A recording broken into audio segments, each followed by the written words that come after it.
What is up, everybody? Welcome to the watch party for Into the Light 2.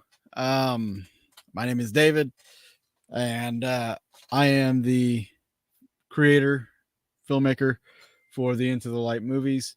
And a couple nights ago, we did the watch party for Into the Light 1, and went off without a hitch. So tonight we're doing Into the Light 2, getting it going early enough so you guys can watch it and then go to bed if you need to. But it's kind of a push, I guess you could say, for what we're trying to do. We have a Kickstarter up that we are trying to raise money for an Into the Light 3 that's going to involve some people that are fairly well known in the paranormal community.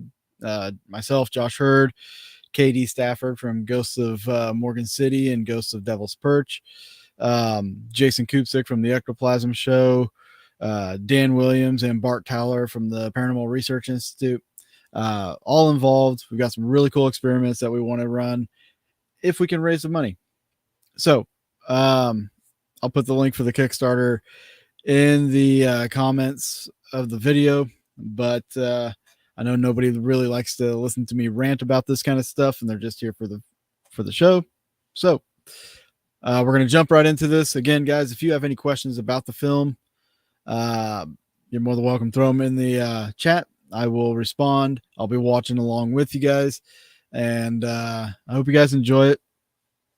This was a fun time making it, and I'm going to tell you guys, this one takes a left turn. If you haven't seen it, this is going to be something different. Yeah, you'll see why we want to do some stuff. So without further ado, guys, let's jump right into the Light 2, the Spook Light Theory. In 2017, we set out on a quest, an exploration of the spook light phenomena.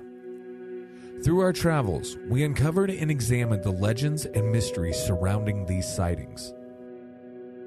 Various eyewitness accounts gave us an understanding of what people were experiencing, and we wanted to encounter this ourselves. We had set out to document different locations and to experience the lights. As fate would have it, it became a gradual buildup as we uncovered the truth behind one and were mesmerized by another. The lights of the Brown Mountains left us in awe, and as we drove away, we were excited to have not only witnessed the event, but had captured it with visual documentation. As time passed and the excitement settled, we realized that we were far from done. New questions and ideas had risen. There were things we still wanted to do and answers we felt were needed. It wasn't until we had come across another location that we realized things were about to take another turn. Every great story has its share of twists and challenges. For us, this would hold true, as forces out of our control guided us on the road in which we were about to embark. As fate would have it, we didn't expect that this road would bring everything back around to a new theory regarding the spook lights.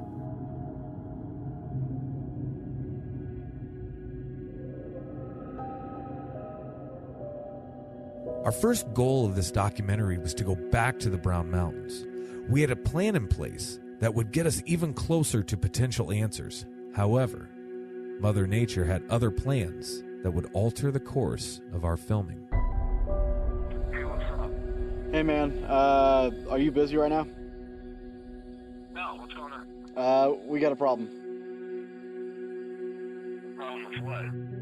It has top sustained winds of 130 miles per hour. It continues to work its way westward through the Atlantic and continues on its trek toward the U.S. coastline. So this is going to be a setup for a lot of bad things in the days to come. We are talking about storm surge coming in here. Potentially that could be 15 to 20 feet, certainly life-threatening storm surge. And because of that, we are talking about massive amounts of rainfall that could cause catastrophic flooding. Today, let me be clear.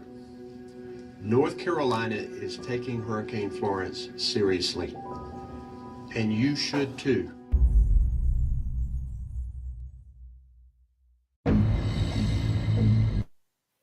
I'm going to mute this part real quick, guys, because for some reason, YouTube will still flag it, and so will Facebook, the music on it.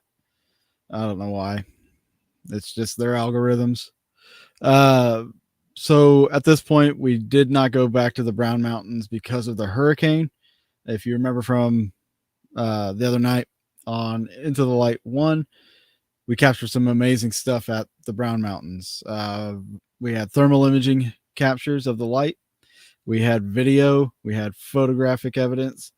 So the plan to go out to North Carolina got shut down by Mother Nature. The new campaign that we have on Kickstarter is for us to go back out to the Brown Mountains as one of the locations. So if you'd like to help out with that, I will put the link in the comments. And I have multiple chat windows up, so if you guys want to chat on there, you can chat on them. But let me paste them in here. Oop.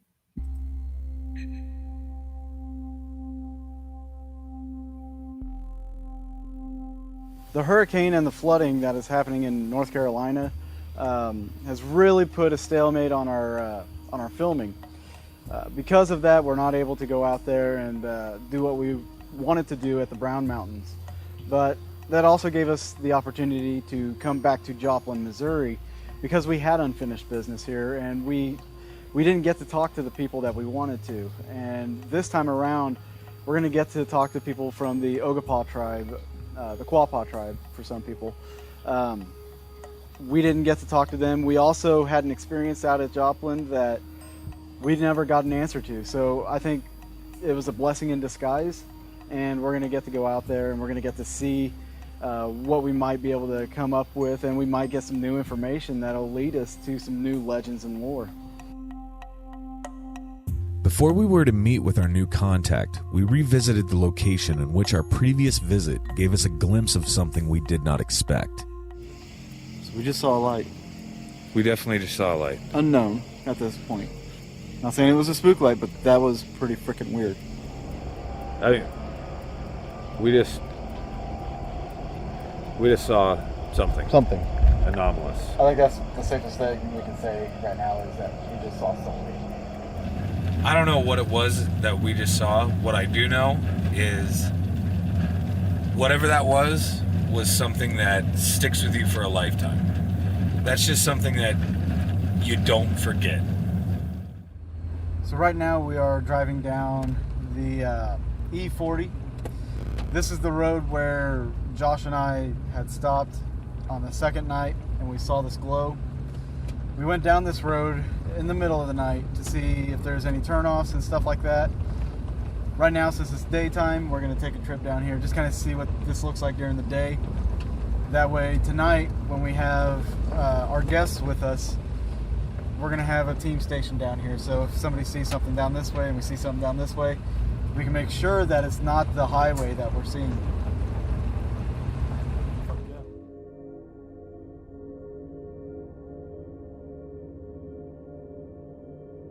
As night fell, we had an idea and enlisted the help of some good friends. We're out here at the E40 road. Spooklight Road is just like a block over, but this is the road that we had our experience on the last time we were here. So we're focusing on this portion of it. We're going to have another team out here that's going to be on the far end of the road.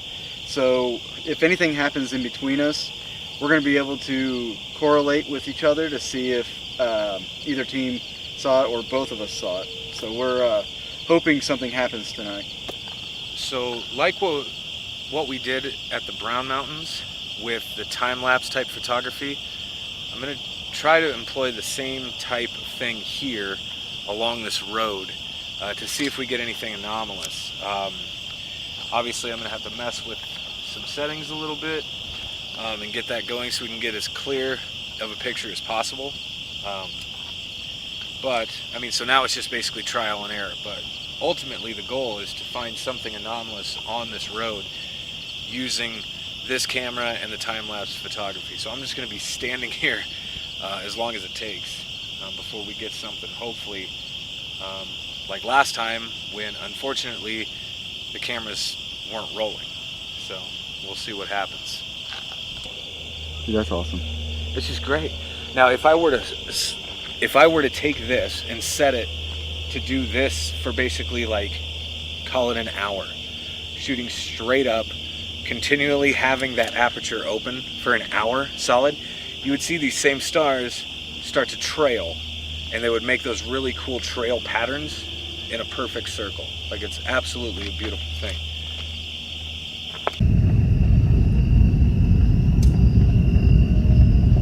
Our main focus is down this road, which you guys cannot see. There is a road behind me. The guys are way down there. We're going to be looking to see if there's anything in between us, and that's that. That's it, pretty much. That's all we can do for the first night. So, trying to incorporate this FLIR anyway to see if whatever this light anomaly is does produce its own heat source, which from what we found, like in the Brown Mountains, I would suggest it absolutely does, because we definitely caught something anomalous on this device.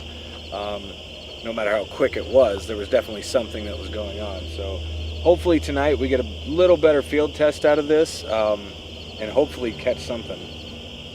I really hope we catch something. Anyway, when I was a younger kid, my older brother, he was stationed at Richard Gebauer Air Force Base in Kansas City, so he heard about the spook light and came down to Joplin, and he wanted to go. He had a Corvair Spider convertible, so we all jumped in it and came down here. And so we were down in the dip, just up above the dip or whatever in the old dirt road, and we were sitting there, and all of a sudden we saw a light come at the top way down the road.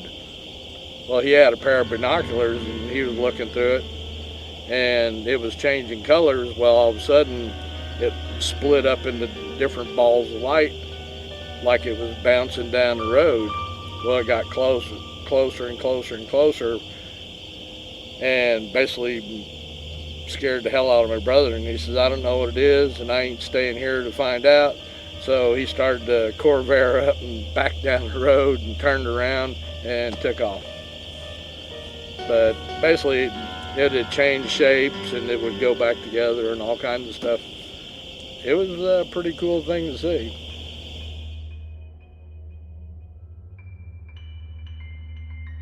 All right, so far what we can determine, there are still some lightning bugs out, but those are identifiable. If anybody ever chased lightning bugs, you know what lightning bugs look like. They are still out, very scarce at this time of year. It seems like, at least it seems like out here. I did see a flash off into this field over here, but there's a house back that way, and for all we know, it could have been them with a flashlight.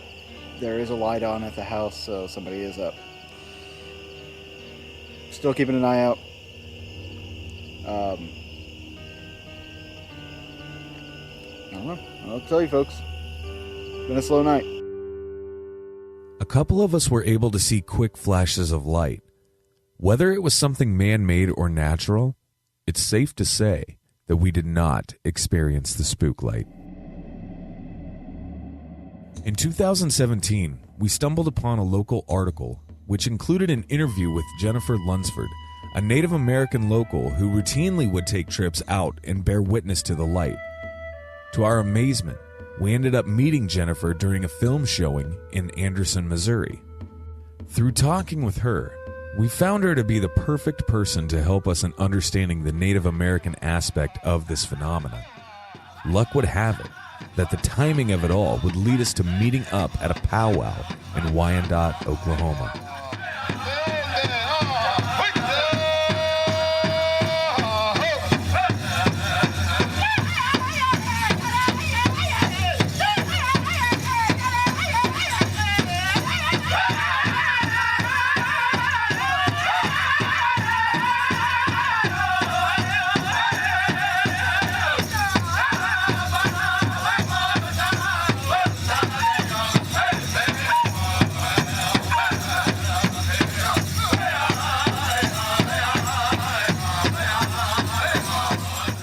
She would then introduce us and help us with interviewing some of the elders from different tribes. I'm Henry Ellick. I'm currently on the grievance committee for our tribe. I have been business manager for our tribe in the past. My grandma passed away when she was 84, and I think I was 17. So she had seen it as a girl back in the day. They try to say it's cars coming off Highway 66, but there were no cars in Highway 66. And you see it in different directions. She lived east of Quapaw 2 miles, and you could also see it 3 miles south of Quapaw, which wasn't a traveled road, just dirt roads. And then I've seen it several times on the Spooklight Road, what they call the Spooklight Road. I saw it coming down the road, crossed over a fence, went into some cedar trees, come back in the road, came right to the car. And so we turned the lights on and took off. But yeah, I've seen it several times. My name is Jason Dollarhide. I'm the former second chief for the Peoria Tribe of Indians of Oklahoma, and currently the executive director for the Peoria Tribe Housing Authority. Oh yeah, they, the spook light was pretty common occurrence around Quapaw, Miami area, especially growing up there your whole life. You always hear the stories of the spook light, and everybody always took the opportunity to try to go out onto Spooklight Road, what we call it, to see if they could witness what exactly went on out there. It's a natural thing. We think it's a spiritual thing, but that's what we believe, I've heard, from different ones, from my grandma and et cetera, that talked very briefly, about the spook light and the little people and how that was related a little bit. They didn't get into a lot of it, but we was never encouraged to go out there, by my grandmother and stuff. I was always told to stay away from there. Of course we didn't, because we all wanted, curiosity. So we always went out there. Our old people like that, they kept stuff to themselves. They didn't always tell you everything. Then they would somebody would say, you need to go ask them, but they wouldn't tell you. They might not. They're real secretive about that stuff. Oh yeah, you've heard about the little people for years, and around the Quapaw area, from different folks, from the elders, and not even from elderly folks, just from people who've experienced living out there in the in the rural areas and stuff. So. Well, one thing we really believe in is owls. We're leery of owls. If an owl comes in your yard somewhere, he's bringing bad news. It's usually a death, and they've been really accurate lately.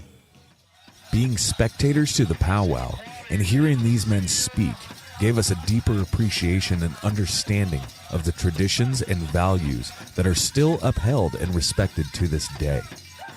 I think, any of these powwows like you see around here is more is for intertribal. It's for folks to be able to get together, to see friends that you don't normally get to see. Some folks out here, this may be the only time that they get to see friends. Is during the powwow season. People traveling to the different powwows. So I think that is a big draw, for the powwows amongst Indian people. And then obviously for the non-natives, to come out and experience another culture, that is right here in their backyard. The people enjoy that. A culture is a group of people doing the same things all the time. And that's what this is all about. We have this culture, whether it's powwows or we have dances, special dances like this. For the Eastern Shawnees, they have their powwows. Quapaws have theirs. Wyandots, they all have their different gatherings at different times of the year. Peorias, everybody, all of our tribes. In the article interview, Jennifer explained her approach to seeing the light.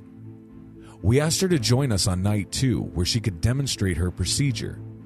Driving to meet her on the paved road, she revealed to us that she was already seeing the light, which continued once we arrived. It's flickering. Yeah, he's flickering now. Do you see it, Dave? do this. He's on the left side of the road. But it just dimmed, almost completely gone, and then came even brighter. But see where he's at on the left side? How can that be that house you saw? Now it's almost gone. Right. He's split in two, actually. But they're right, like, beside each other. But sometimes you feel like you're being watched over here. And sometimes you'll see little sparklies, like lightning bugs almost, but they're white. They're not green like a lightning bug. And they sparkle like this. See, it's interesting that you say that, because last night out on E40, I watched this flash of light in the field about the top of the grass, and it just flashed twice and then gone. Nothing else. But that's him right there. We watched the light for several minutes on the paved road, but for safety reasons, we asked Jennifer to demonstrate her offering on the road in which we had our first experience. Okay, good evening everyone. My name is Jennifer Lunsford. I'm White Mountain in San Carlos Apache, but I was raised Quapaw traditional ways. I'm out here tonight with these guys and trying to show them the spook light and let them see, you know, why I probably see it all the time. Now, as Indian people across the way, we all have been raised with spirits. They weren't told to us to be bad. There are bad and there are good, but we were raised to understand that those are our ancestors that have passed on. My Aunt Polly, she used to have a lot of spirits visit her house. She always had food out. And then one of my other aunts, she always had food out, and they'd have it covered, but it was for the spirits. And so I took that connotation with me and myself, that wherever I go, that there are spirits, you know, like out here at the spook light. I always offer up food, water, and tobacco to them. That's just something I do. It's not Quapaw, it's not White Mountain, it's accumulation of things that I have been taught by various tribes. So I'll show you what I do, and usually when I do this and I just pray about it and say, come out and see us tonight, usually we see it. And tonight both of these gentlemen saw it. So first thing I do is always just light a cigarette. Tobacco is used throughout a lot of Native American tribes. We utilize it for blessings, we utilize it for cleansing, we utilize it for protection. And so what I'm going to do is just light the cigarette right now.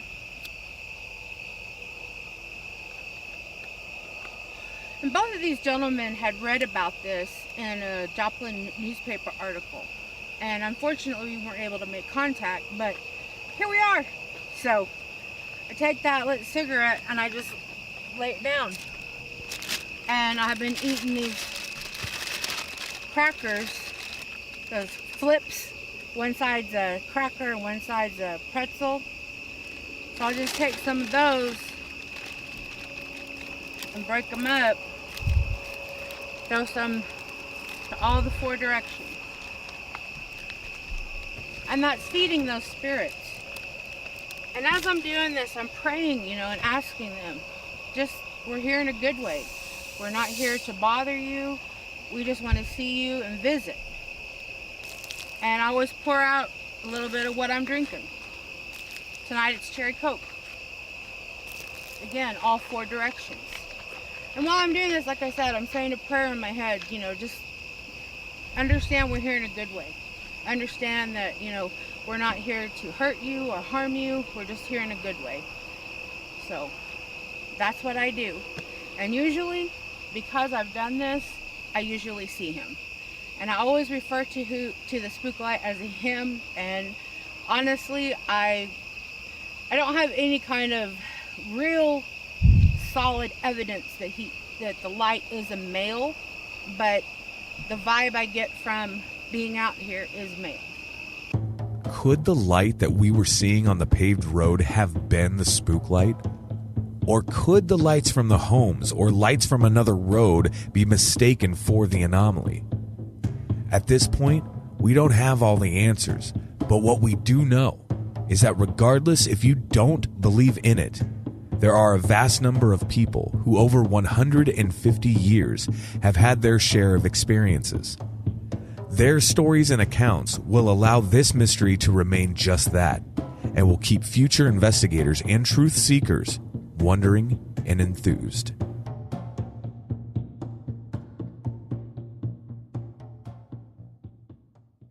After filming our initial documentary, we learned of some new and intriguing information pertaining to the spook lights. In the early 2000s, a group of scientists attempted to recreate conditions found in the Brown Mountains on a miniature scale in a laboratory. In their successful attempt, they concluded that the light they were able to replicate was a form of ball lightning, but to their surprise, had an element of plasma, much like the matter of a candle flame. High levels of electromagnetic energy seemed to be produced as scientists measured radio disturbances, overexposed film, and even an encounter in which a man who was close enough to touch one of the lights received an uncomfortable yet relatively harmless shock. The lights continue to baffle scientists as the formation of such manifestations in nature, in itself, is still a mystery. As some of the more fascinating and rather important discoveries, this information will play an integral part in the composition of a new theory. At this point, not all of the pieces were there, but because of its unique characteristics, our next location was to become a large piece of the puzzle. We traveled into the Ouachita Mountains in Arkansas to explore the strange phenomenon occurring at the Board Camp Crystal Mine, just outside of the small town of Mina. The activity started shortly after they had bought the property, but after witnessing a major event, it seemed that the activity would increase. I'd met Cheryl and Orville a couple of years ago at a paranormal conference in Arkansas. I heard some of the stories and saw some of the evidence that they had, and that really stood out in my mind and it stuck with me. So when we decided to film this sequel, I really wanted to take the opportunity to go down to the Crystal Camp and see what we could find out. We met with Orville and Cheryl and were soon given a tour of the property. I'm Cheryl Murphy, and my husband Orville and I own the Board Camp Crystal Mine here near Mina, Arkansas. And we found the quartz crystals, which is a regular geological composition of the area, and we developed it into a crystal mine where the public can come and dig their own crystals, and we started that in 2012. And since then, we've really enjoyed having our customers come out, and it's a great experience if you love nature and so forth. What happened was we started to see little flickers of light in the woods at night, little flashes, almost like fireflies, but in the winter, you know it's not fireflies. Some of our friends who know a little more about crystals than we do, they were telling us it was the piezoelectric energy that the crystals emit, which is a type of light, and that is all scientifically proven, of course. But we thought it was very cool, you know, to be able to go out and see occasional flickers of light in the dark, right, on the ground level. And so anyway, we would invite friends to, you know, come watch it on occasion. The area in which the Board Camp rests is abundant with natural minerals with energetic properties. Could it be that this composition of stones and minerals are contributing to the lights, or is there something yet to be discovered that is naturally manifesting? Anyway, in February 18th of 2017, my son Josh was visiting from Texas, and we wanted him to see all the little flickers of light. So we decided to come outside about 9 o'clock at night, and we're showing him, and you know, he was seeing them, he was pointing them out like we were. And anyway, we were doing that probably about a half hour, and then all of a sudden, looking out over the mine area on our property, at the horizon, this white glow started, and it just kind of appeared and grew. And then suddenly these 3 beams of white light just materialized, and they seemed like they shot up into the air probably around 300 feet. I can't tell if they were coming up or going down, but each beam was about 300 feet tall, flat on the top, about 30 feet wide. There were 2 off on one and then 1 off to the side. The beams probably lasted about 10 seconds total, and then they completely disappeared, and then the glow gradually disappeared into darkness. And I mean, you know, like I said, at first we couldn't even speak, it just happened so quickly. And then after everything went black, we're like, hey, wait a minute, what's going on? Like, what was that? Did you see that? I mean, you know, we were just like so incredulous. There was something blocking them. I know there was something blocking them, but just what that was, I do not know. You know, our first reaction was thinking like, well, who's out on our property? And they would have to have like huge commercial style spotlights to be able to do that. And they would have to haul them out here like on a flatbed truck, but we heard no noise, no engines, and virtually it would be very difficult for anybody to invade our property. Actually, MUFON came out and investigated when they heard about our case. They were extremely interested in our case. They stated because we had physical evidence left behind. And they suggested to us that it probably was a craft, in their opinions, because they were just like cut off on the top, indicating then that a craft probably hovered over our property. As to why, suggestions have been made that perhaps the craft actually do run on crystal energy or the electromagnetic field that crystals emit. And you know, I mean, obviously we don't have proof of that, but it actually seems kind of scientifically plausible. Number one, because crystals do have an electromagnetic field. And I'm not sure if we actually understand the extent of it, but we know crystals have been discovered, they run our computers, our watches, and they transmit sound in a crystal radio situation. So anyway, very interesting physical properties that crystals have. So we'll go up the hill first to the event site. I didn't bring any gauges, but we could do all that later when Cheryl comes up with us. A lot of people, when they get up here, they feel kind of nauseous or a little heavy in the stomach, so some people feel nothing. That picnic table there was sitting over here. This one over here? Right, I had it over here, but when the Navajo came up, they were going to do their celebration. He said, I want it right there in the middle of the road. So we moved the picnic table over here and put the rocks up for the fire and the wood. Sure. And had a little fire going and all that. Everybody's taking a bunch of pictures. And then we noticed the next day in the images, the trees. And I've never noticed them before. They're all going towards the road. They're making an arch. Yeah. Look at the cedar on one side. It's all going this direction. This one's starting to. Wow. He said there was a big ball of energy up here, and that's where he wanted to be. So, pretty sure we would have noticed bent trees when we're up here enough. Yeah, no kidding. Here's where we see rock movement, things magnetize. We see big beams of light, just stuff. And like I said, we're not the only witnesses. I think we're up to close to 500 people now that have witnessed stuff out here. Wow.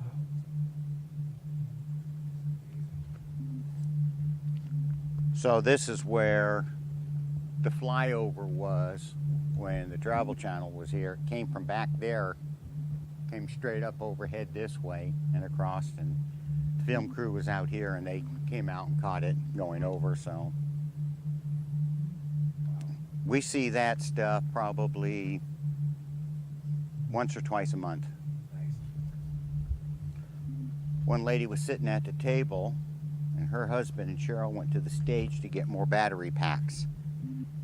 I walked my truck was parked here, and I walked over to the truck, and I heard her talking. So I walked back up, and I said, were you calling me? I could hear you talking. I couldn't understand what you're saying. And she's standing up going, it wasn't me, it wasn't me. And she's looking around. It wasn't yelling. It was just normal woman's voice, right? So when Cheryl comes up with her husband, the lady's husband, she goes, Did you hear that lady talking? She could hear it at the stage. What? Dang, that's a distance. Right, so it had nothing to do with volume. No, exactly. So. Oh man, that's interesting. There have been times, for instance, we had 20 people on the stage, and we saw a blue light kind of floating about the size of a baseball, and it took 2 minutes to cross the grass. That's how slow it was moving.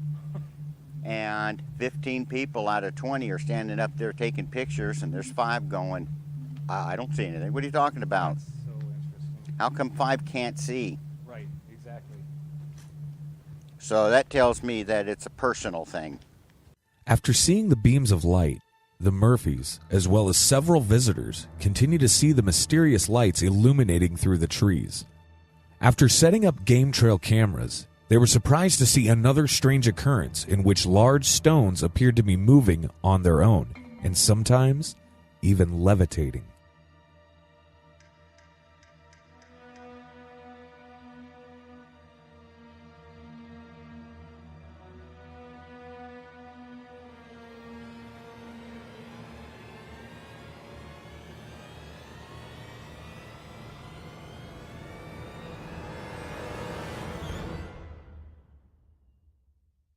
The MUFON investigation was mid-February, and by the 1st of April, we were thinking about putting out the game cameras just to see if we could capture people coming on our property and moving stuff around. I mean, obviously, you know, your first reaction is, okay, who's doing this, right? Who's sneaking on our property and doing this? But like I've said, you know, it's really pretty hard to access, especially the interior of our property, I think, without us knowing that.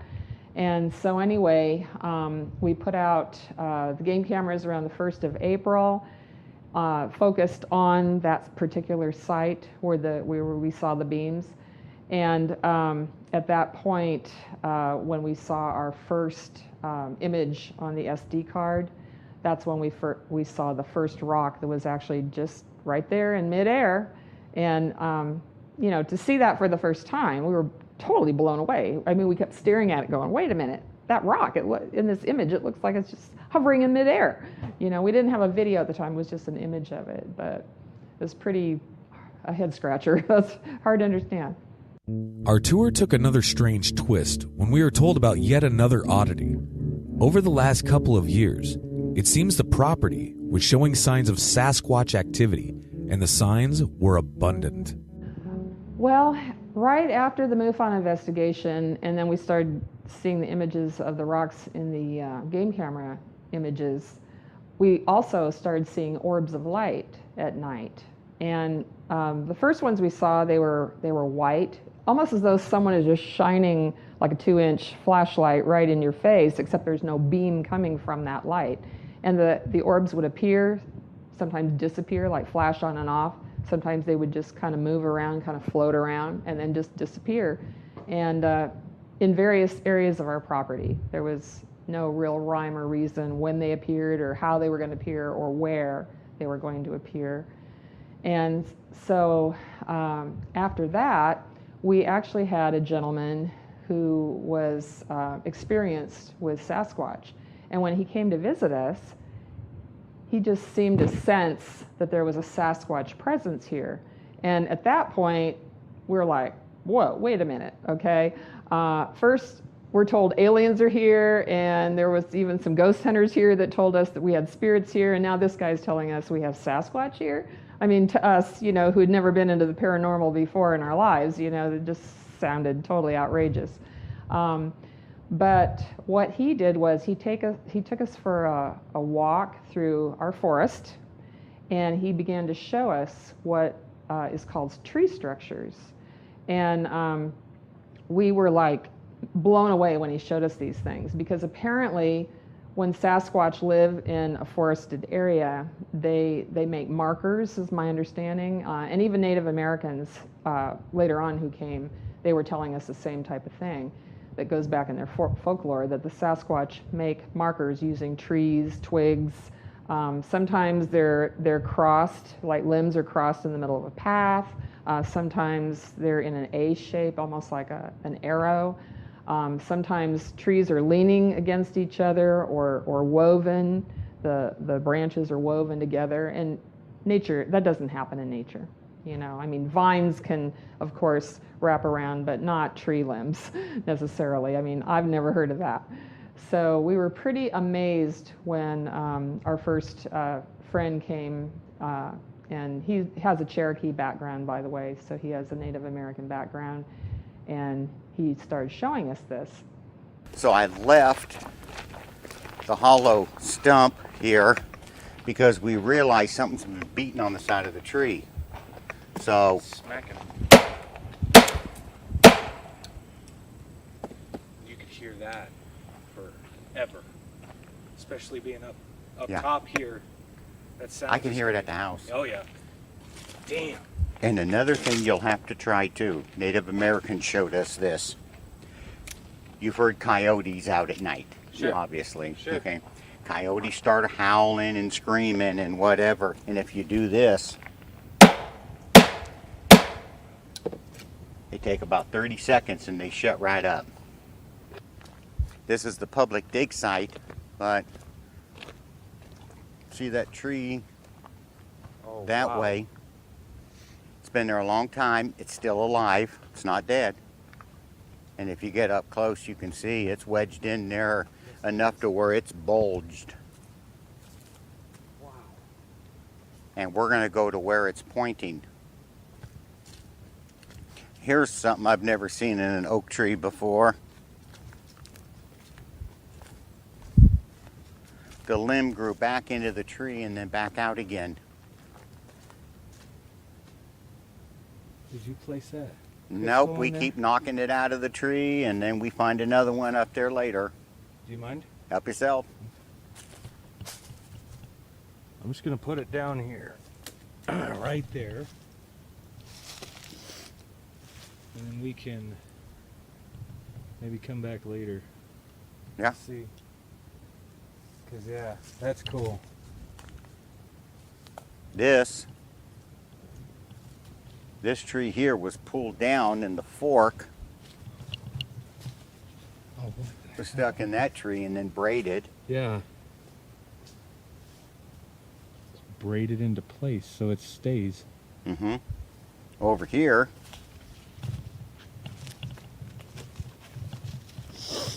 look at these. Huh. One tree's behind the other, and then, you know, the smaller one's wrapping around it. Right.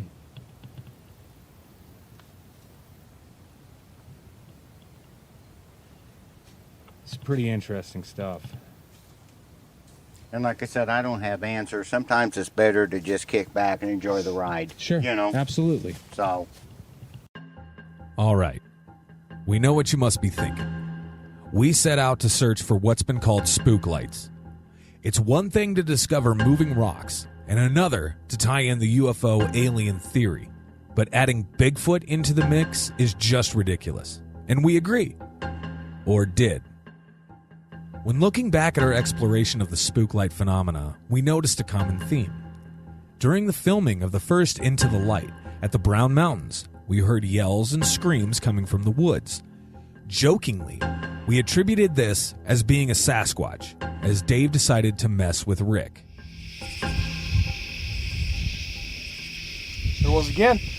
That was more You like heard a that. yell, like, fucking Bigfoot. You heard that. Bigfoot. I don't know what the fuck it is, but there was something down in there. Bigfoot makes those kind of yells. We all fucking heard that. I hope to God some camera audio picked that shit up, but I don't know with that plane going overhead, that was too dude. low, though. Like for the audio to pick I up. barely heard it with mine. Yeah. Hello?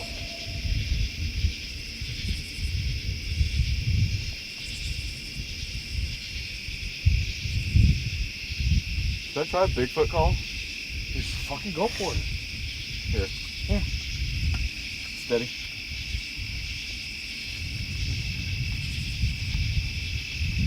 Alright, don't judge me. I've never done this before. Put this on auto. There it goes. Ready? Sasquatch! I thought you were being fucking serious. Then, during our interviews in Joplin, there were brief mentions of the forest people. Those areas are heavily vegetated and have considerable amount of UFO and Bigfoot reports. They also share the same features and characteristics as the area in which we were to spend the next 2 nights. During this tour, it became clear that we were going to have to cover every scenario. As we got deeper into the area known as the nursery, we heard something big take what sounded like loud footsteps nearby.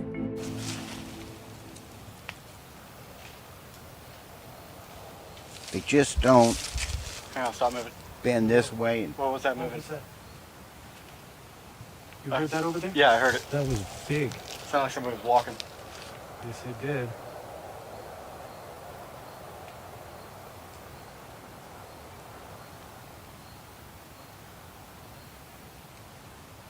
Sounded like a tree knocked.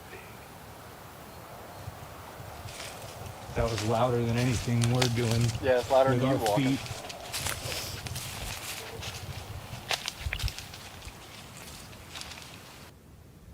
We've got up close to something before.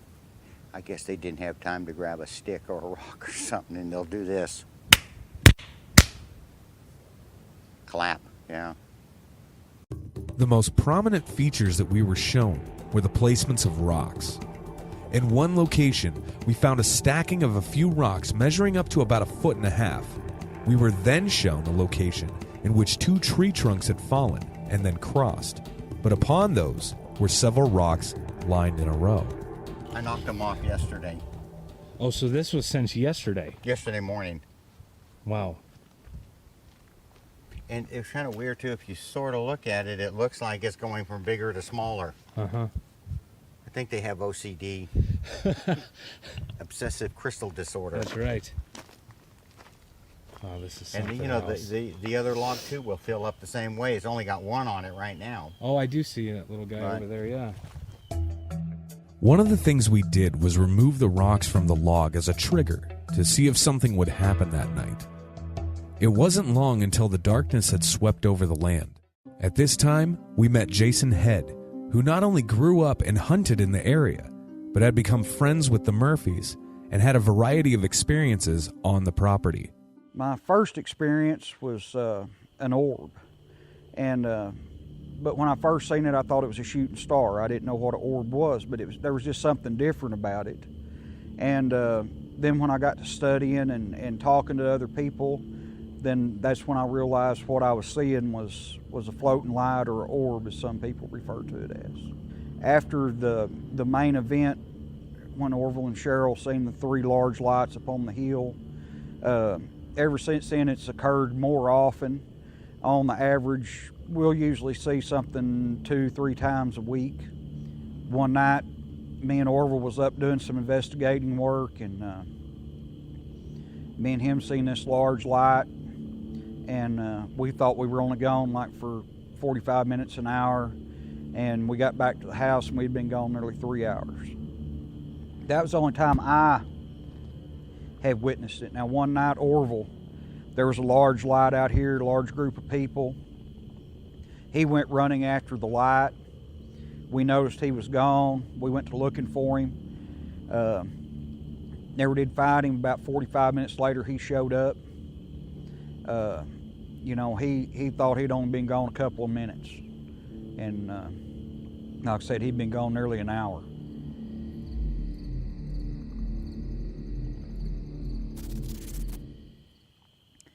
As far as being a believer in Sasquatch or Bigfoot, I'm gonna have to say yes. I've witnessed too many things. I've talked to too many different people that study and investigate this. So I'm gonna say that there's something out there. You know, tree knocking. I believe Orville one night had a pallet thrown at him. The fallen rocks, I mean, they may be from the power and the crystals, but you know, at times I believe they've been moved on purpose by somebody or something. One day I was up here working, come in early one morning, back here digging, got ready to leave out, and there was a large rock in the road on my way out. It wasn't there that morning. It tore my truck up to drive over it. I called Orville and I said, yeah, funny joke, ha ha, come move this rock with the tractor. He said, what are you talking about? I'm in town, I'm not there. Somebody or something put that rock there, you know. I had to get the tractor to move it. There was no way of moving it by hand. So, you know, just strange things that just out of the ordinary. I think a lot of this that's going on out here, we're being showed for a reason. I think it's kind of a safe haven kind of thing. And I think they're comfortable out here. And I think that whatever energy is being produced, or we're trying to be showed that it's all working together in some strange sense. We watched the forest from the stage in hopes of catching a glimpse of the lights. For a couple of hours, all was quiet, and we decided to trek up to the event site where Cheryl and Orville witnessed the beams of light. So you can see the compass north is over there. Hang on a second. Okay. I guess switch this from night vision. There's north, right? See the fence posts?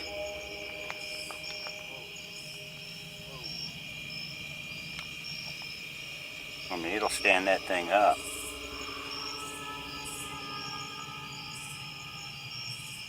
All of them. Anything you leave up here turns magnetic. And Cheryl, you want to hold the compass and the light? 2 hands. Oh. Okay. Take the post out. Okay, now watch. So obviously, wow. Now, see in the north? I'm going to flip it around. It's not just magnetic, it's polarized. Right. And look how strong it is.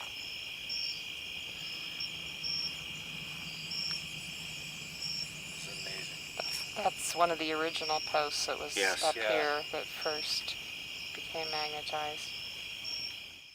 As the hours passed, we were eventually left alone. With the 2 of us remaining, we made the smartest move we could make. We went into the woods alone. I can officially see precisely shit. Yeah. It's like Blair Witch shit right now. Alright, now look for the lights. What? The stage lights. Yeah, you can't see them anyway. This is Blair Witch shit. For almost 2 hours, we found ourselves confused and lost. With luck on our side, we made it back to the camp and called it a night.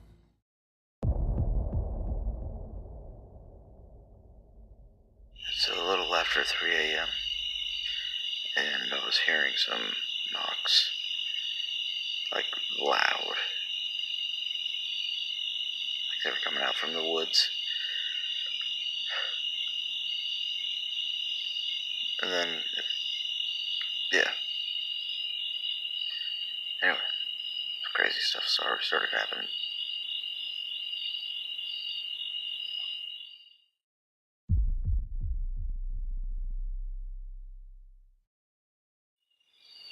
So, as I'm sitting here,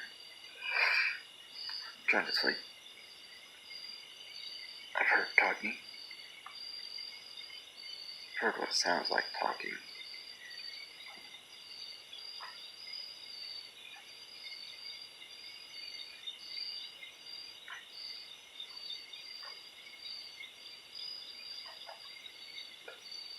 Hand gloves. We've got up close to something before. I guess they didn't have time to grab a stick or a rock or something, and they'll do this. Clap, yeah.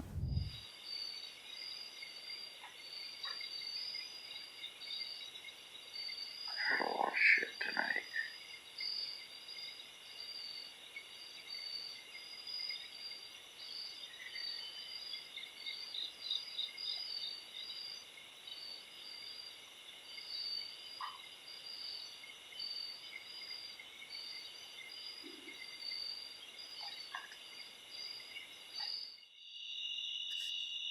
getting that musty smell.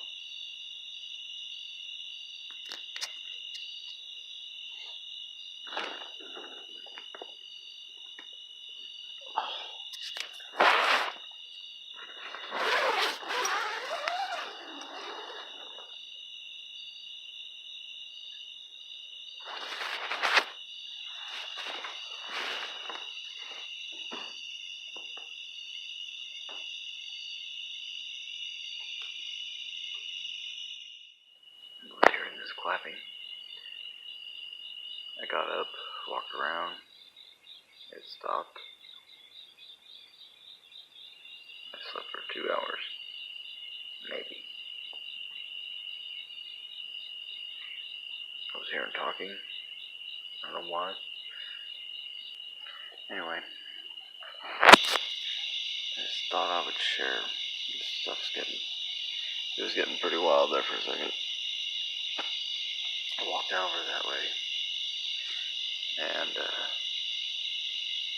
I heard the huff. Kind of like the huff that we had been hearing when we were out in the woods. I think maybe they're curious. The next morning, after talking about what Dave had heard, we decided to check a few key locations where rocks were placed in a peculiar manner. Upon arriving at the location where Josh had previously removed the rocks on the log, we were stunned to find that a single rock had been placed back onto each of the logs. At this time, we checked in with Orville to see if he had been out there yet, and to our surprise, he in fact had not. With a full day ahead of us, we drove to Mina and stopped by the public library to further research the area and find more information that might help us in our quest.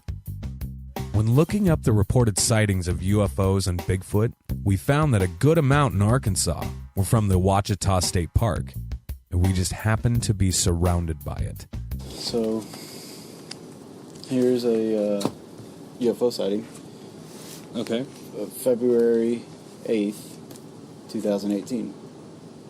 This year. Interesting.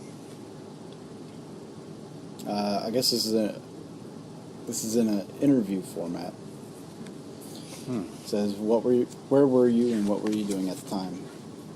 I was driving on Polk Road 74 near Mina at the Ouachita River Bridge about 8:30 p.m. on February 8th, 2018. When I sighted a large triangular object in the sky at about 1,000 feet with 3 yellow lights. What did we see last night? That's exactly what I was just going to say. Had 3 yellow lights at each point, about 100 feet wide and 100 feet long. Wow. Question.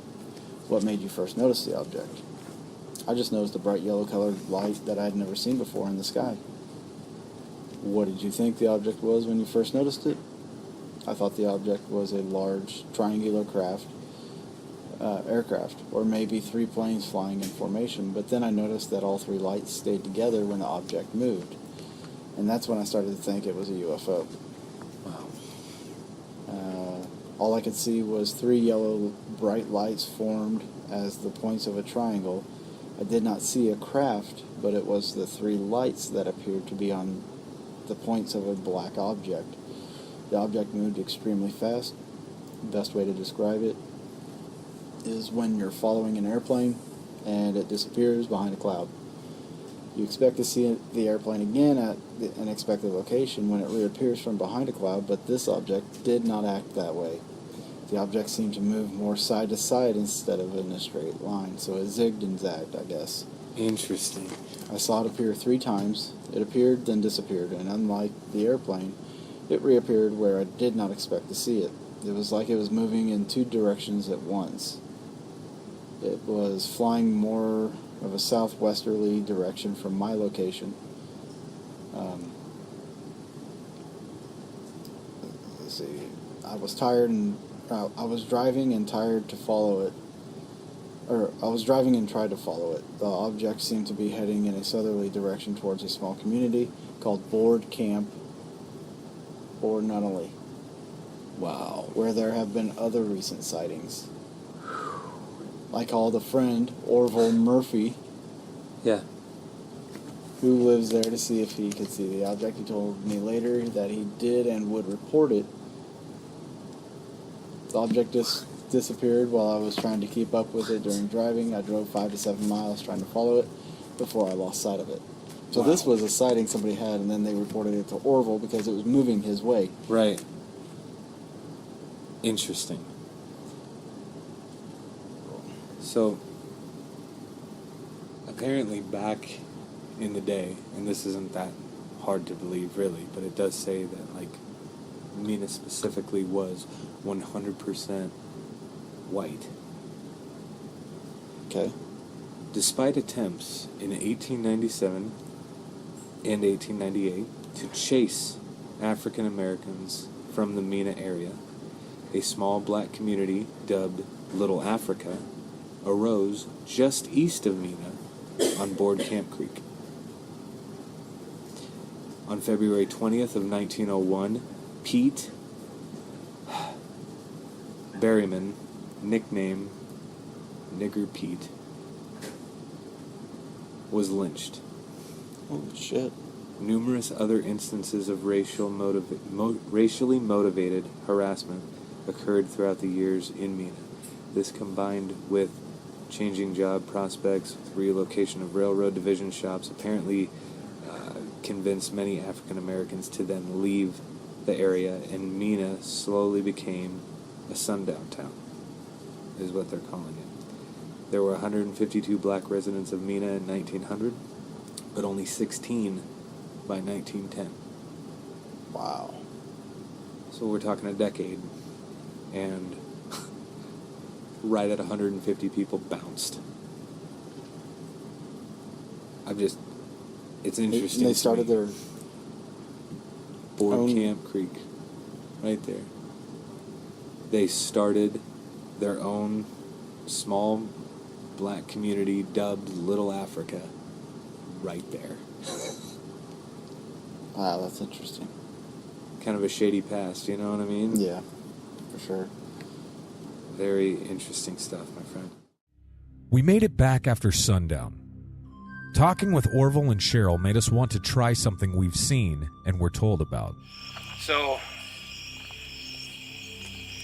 very similar to like what we did in Joplin with an offering to the spirit or whatever, or to the energy, to whatever is going on out here. Very similar to like with the Joplin story.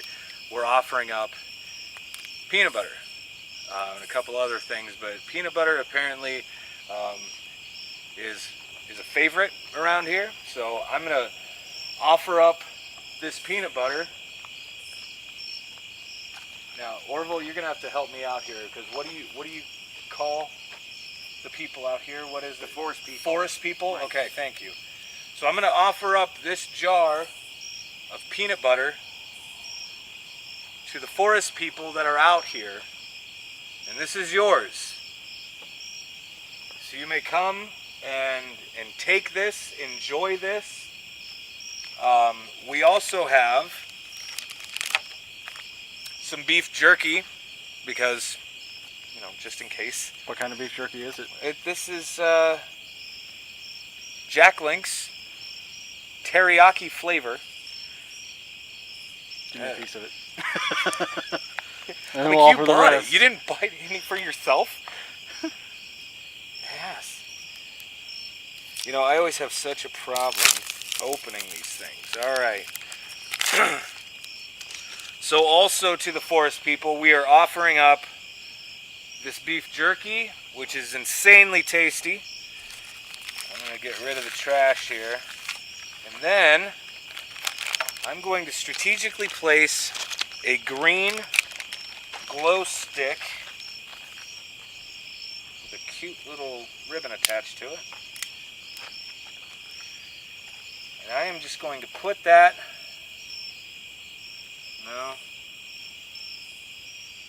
leave that just like that. If it'll stand up, which it probably won't. Right next to the peanut butter here. Let's do this. Where did you want to put the other one? In the nursery. We're on our way. In the nursery. After leaving an offering at the event site, we set out for the nursery, an area said to be a central hub of Bigfoot activity. While there, we checked on key locations where rocks were being utilized. To our surprise, we had discovered a new stacking only a couple feet away from the original. Last night. Oh! Look, dude, there was the original, and here's another. We've done 2 of them. Let's do the light here. Yeah. We're still going to the nursery.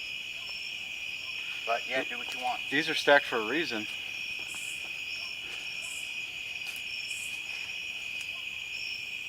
Holy shit. You hang it off a branch up here? Yeah, you could do that. So we've got these rock formations here. This is the first time we've seen them. We saw the pictures that Orville's got. So with this last glow stick, we're gonna kind of hang it in this tree here, right above it. I don't know if these rocks mean anything in particular. So I think this will be kind of a good place. Probably, I don't want to disturb the rocks. So let's there's a limb right above your head. Or there.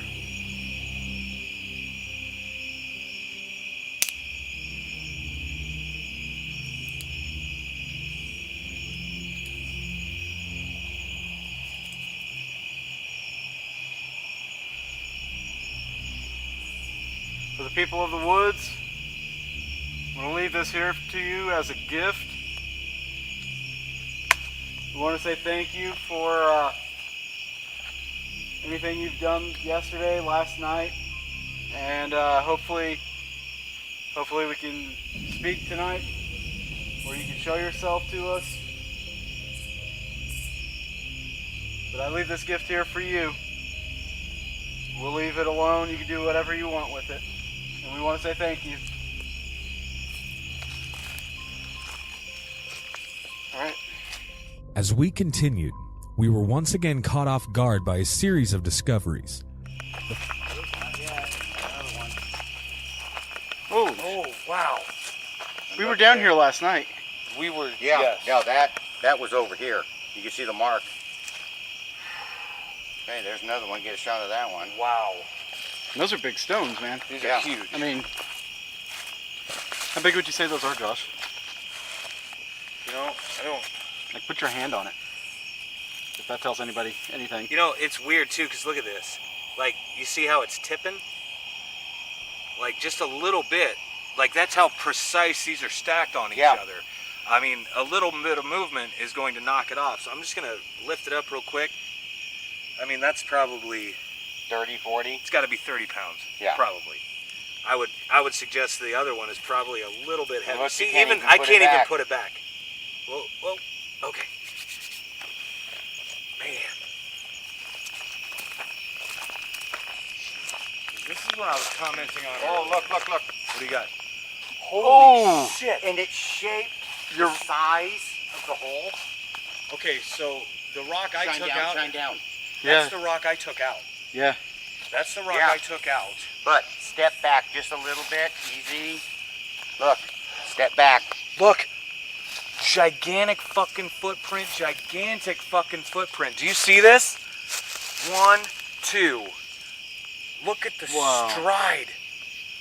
And look at the rock. That is wedged in there. I'm going to have you try to get it out. I will hang on. I want to see this. Yeah. We need something for measurement. So I'm going to... Use your camera?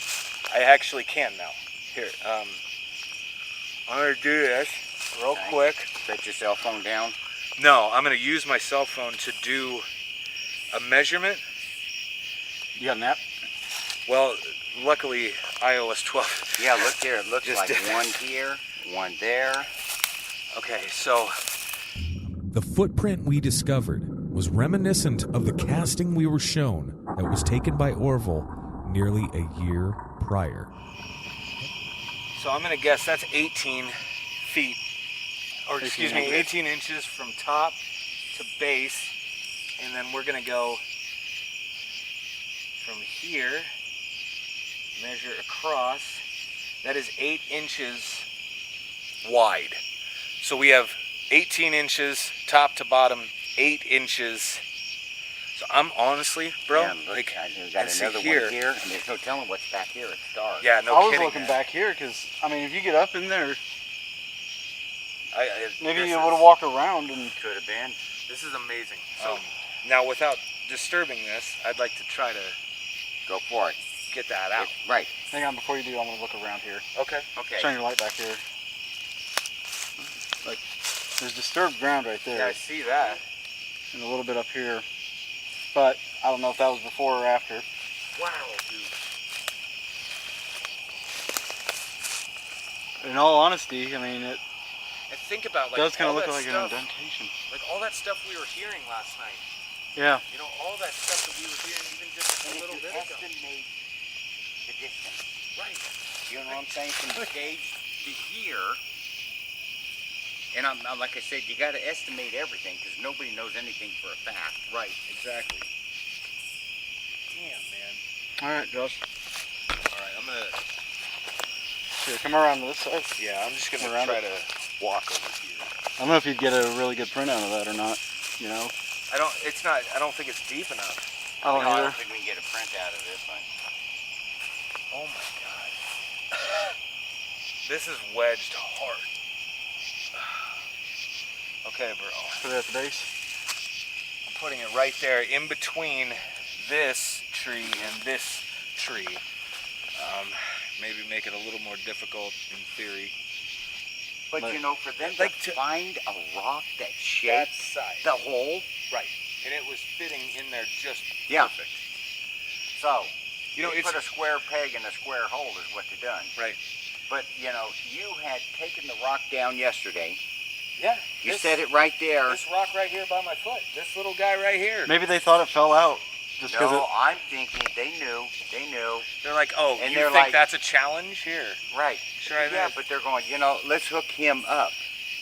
You know Yeah, what I'm saying? yeah. That's. I think a lot of this has to do with individual people, not, you know, I think if your head's in the right place, your heart's in the right place, your mind's in the right place, you attract. Sure. Yeah. And some people attract and some people don't. And I think you touch the rock and they're going, you want to see a rock? I'll show you a rock. You know? Now we gotta see. And they found one to fit the hole. Right. I'm guessing and speculating because I'm not standing up here watching the force people put. Like having all, a footprint Like all I know is and that, having that rock up there. like this right here is a definite indentation. Yeah. This right here is definitely, I mean, an indentation. And I mean, know, it's even facing that hole. right. You know? Right. Yeah. I mean, it's just It like lined they up. walked, placed, and probably just maybe sidestepped over somewhere. Well, and just look, kept on going. like the distance from Here to here here. to that hole. That's Yeah, further that's a than my reach. arms reach. That's a reach. Heading back toward the stage, we ran into a peculiar odor. All right, so, I mean, as we're making our way back down towards the camp, we were hit by a very strong smell. It smells like wet fur. That was a pretty distinct scent, honestly. You know, before you guys even said anything, I was looking over here and I thought I saw like two glows Yeah. Really? Like real eye close shine? together. Yeah, and then you guys said, when you said it smells like it's coming from over here, like you almost pretty much confirmed what I'd seen. Mm-hmm. If Yeah. you look right over there, I don't know if that's supposed to be that way, that tree that's sideways. If that just fell that way, or if that's like Yeah, I see it, man. or if that's a marker for something. It's like, and it's broke, whatever it is. Yeah. It's still alive. It still got white at the bottom where it snapped. I know the camera can't see. That way, that way. Go, go, go. Did you hear that? I heard it. At this moment, a rock landed on the pathway behind us as if it had been thrown. The force of the impact can be heard on the camera's audio. Where it snapped. I know the camera can't see. That way, that way. I know the camera can't see. That way, that way. Okay, you go. There's gotta be something in the woods here. Because it was down here. There's this rock, guys. That was a rock. That was thrown. I'm coming up around the top side. Because if it's a distraction,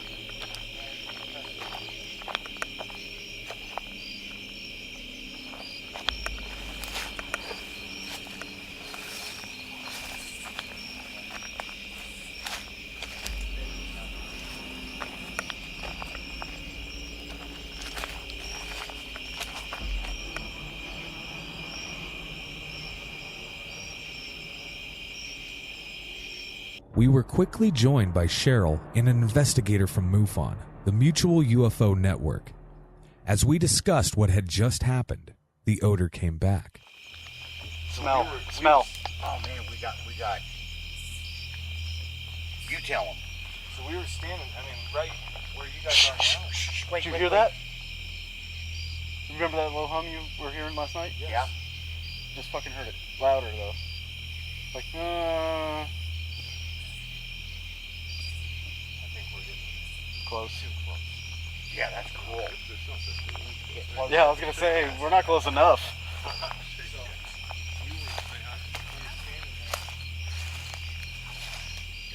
Without hesitation and with Orville in tow, Dave trekked into the woods to find the source.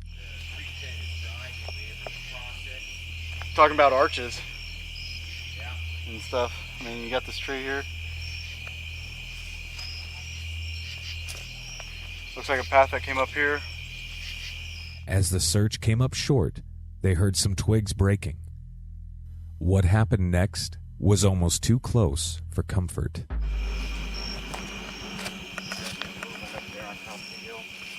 Over there? Up here. I heard sticks. They're standing up there. I thought they were talking over here. Okay. Yeah, they're over here.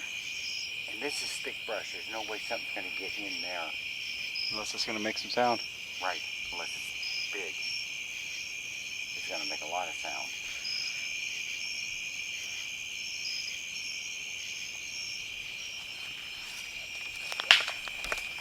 Boo. It's right here in this rock pile. Yep. Did you hear that whip with it? Yeah, and the thing is, do you notice it didn't roll, didn't move? It just clanked, stopped. The rock that was thrown was so close to Dave that he could hear the rush of air as it passed. In the camera's audio, it almost sounds like the crack of a whip. Boo. It's right here in this rock pile. Yep. Boo. Considering this as a warning, we made our way back to camp. We analyzed what happened, and after a couple of hours, we were once again left alone.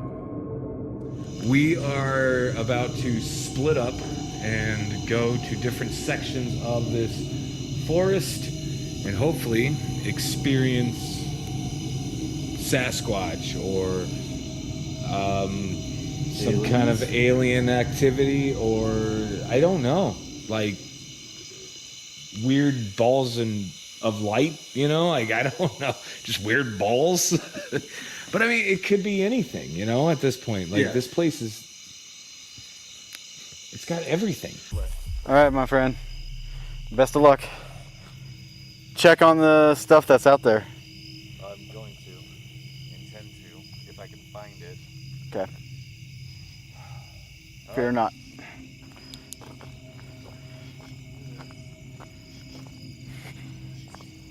This is absolutely insane.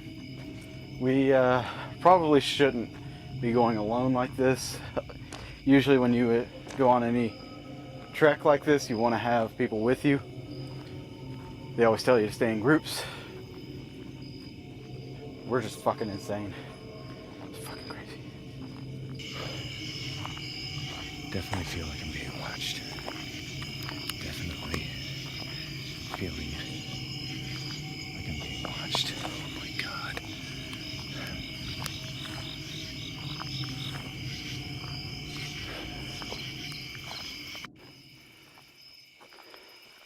This is nerve-wracking, guys. And it's some exercise too. I've never thought I'd be out here squatching. Those that know me, you know, I do the whole ghost hunting thing. This is a first. And I'm gonna tell you right now, I'm hooked. With everything we've seen, this has just been insane. Right now I'm kind of looking around, shining light, make sure I got my bearings and that I know where I'm going. Maybe I can see some eye shine. I've made it up to the event site. So let's go through here.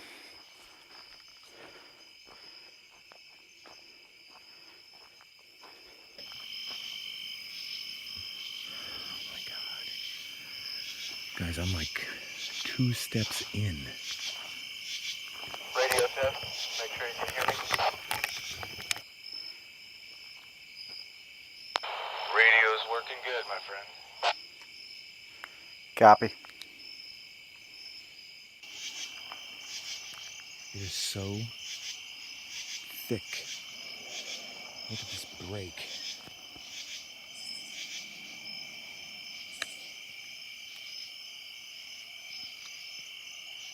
Big steps. Big fucking steps. Big steps.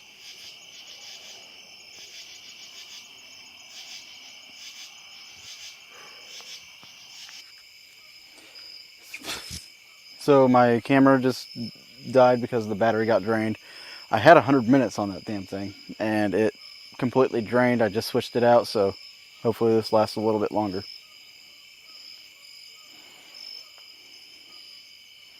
This one has 118 minutes.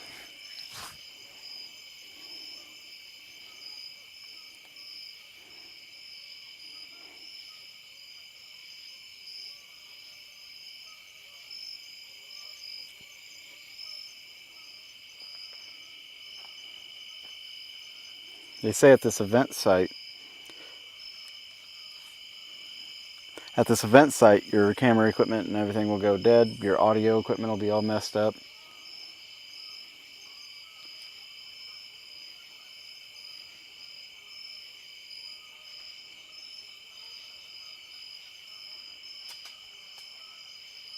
Whoa. Hello? Who's there?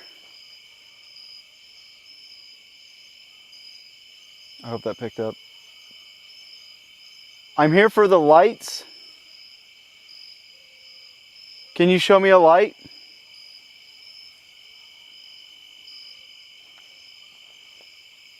I don't want to hurt you.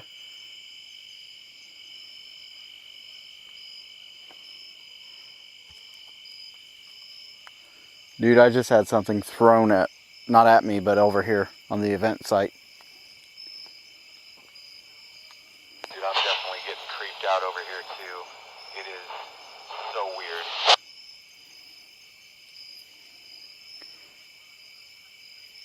Yeah, I feel like I'm being watched.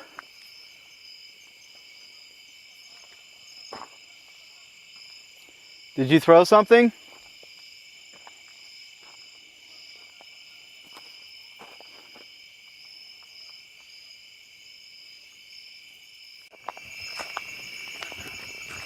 I'm definitely feeling the same. Like, I don't even know how to describe it. Guys. Oh my god, oh my god, oh my god, oh my god, oh my god. Okay. Big fucking footsteps behind me. Oh my fucking god. Oh my god, okay. These are heavy thuds, guys. Fuck. I hope the camera's picking it up, but I guarantee it's probably not because that's my fucking luck.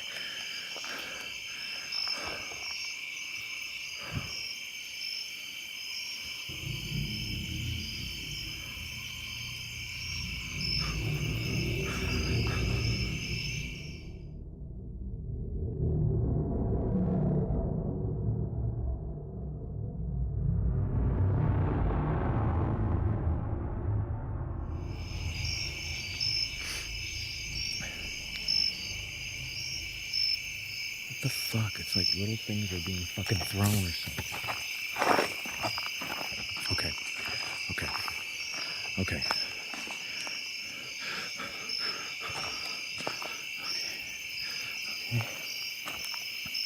Calm the fuck down. Calm the fuck down. Calm calm the fuck down.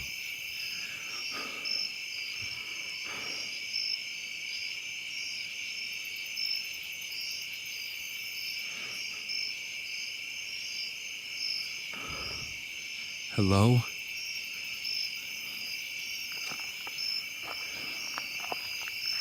This is bullshit. This is bullshit. Oh my fucking god, this is bullshit. Hello?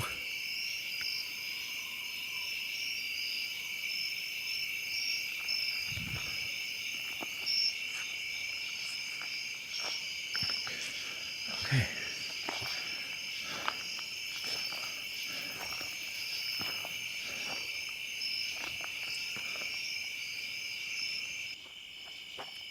I literally have no idea where I'm at. I mean, I know where I'm at. It's just in the wide open.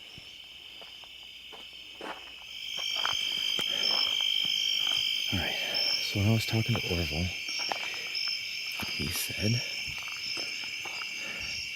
the first 2 times, if you're getting too close, like I feel like I just was, he said the first 2 times are your warnings. So I've only had 1 warning, right?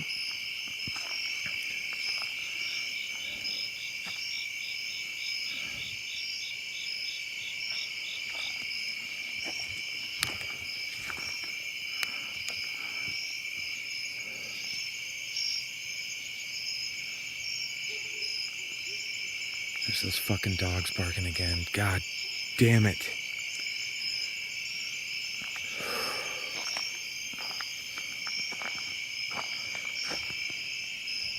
Hello?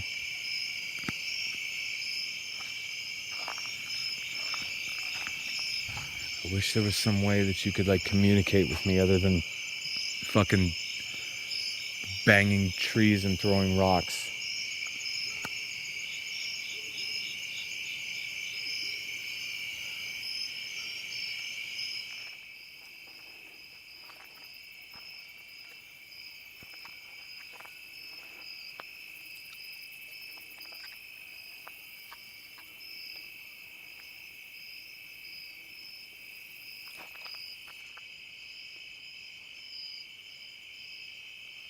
I got something moving.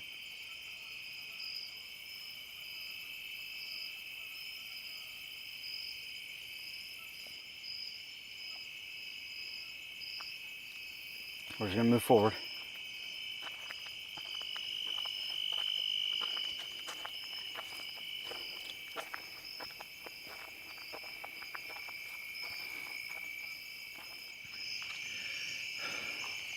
It's officially 1:15 until 2 in the morning. On September 20th, 2018, which also happens to be my mom's birthday. Happy birthday, Mom. Happy birthday, Mom. This just so happens to be the day that your son is fucking killed by a fucking Sasquatch. I hope something or somebody heard that. Hello?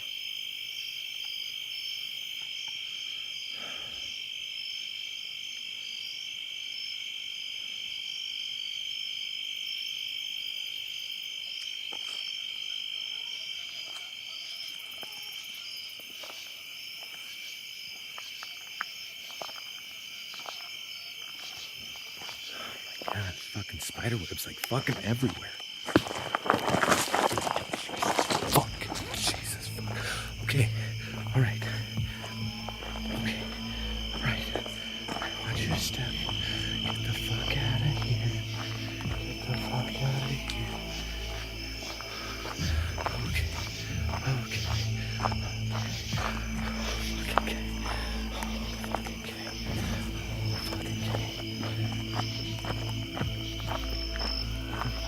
God,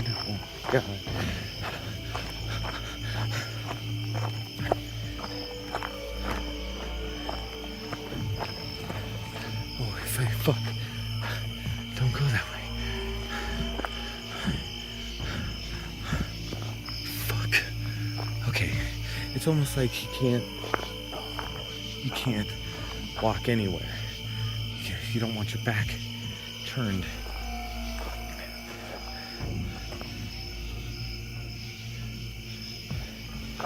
Hey, Dave.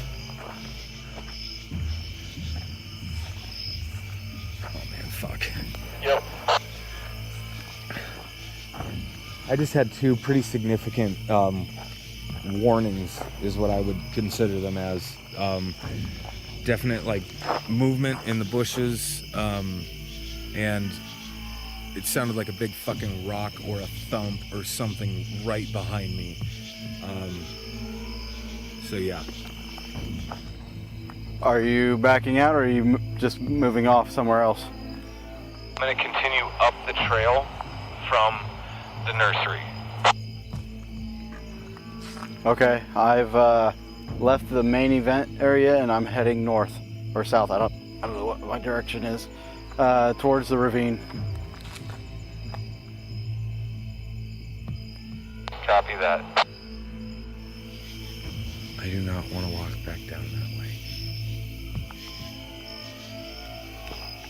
I do not want to walk back down that way.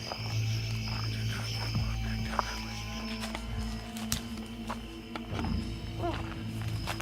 way. It was kind of funny because I was like, oh, and it's, you know, September 20th, so I was like, it's my mom's birthday, like, happy birthday, Mom. And I was like, I go, interestingly enough, you know, on your birthday is the day that your oldest son dies. Like, dude, I was fucking tripping. So I'm out there and I walked through a fucking cobweb, which is interesting because I had already gone that way anyway. You know what I mean? So this spider was pretty quick at work. Yeah. But I start fucking like, I don't know, trying to brush everything out of my hair and my face, and right behind me, it sounded like a big thump. So I don't know if it was a rock. I'm pretty sure it was a fucking rock. Yeah. Before, I don't know exactly what it was. The first instance or whatever, it was definitely just 10, 20 feet maybe behind me. There's a big rustling in the bush. Right. And like a knock or something, but like I was like fucking wigged. So I was like, okay.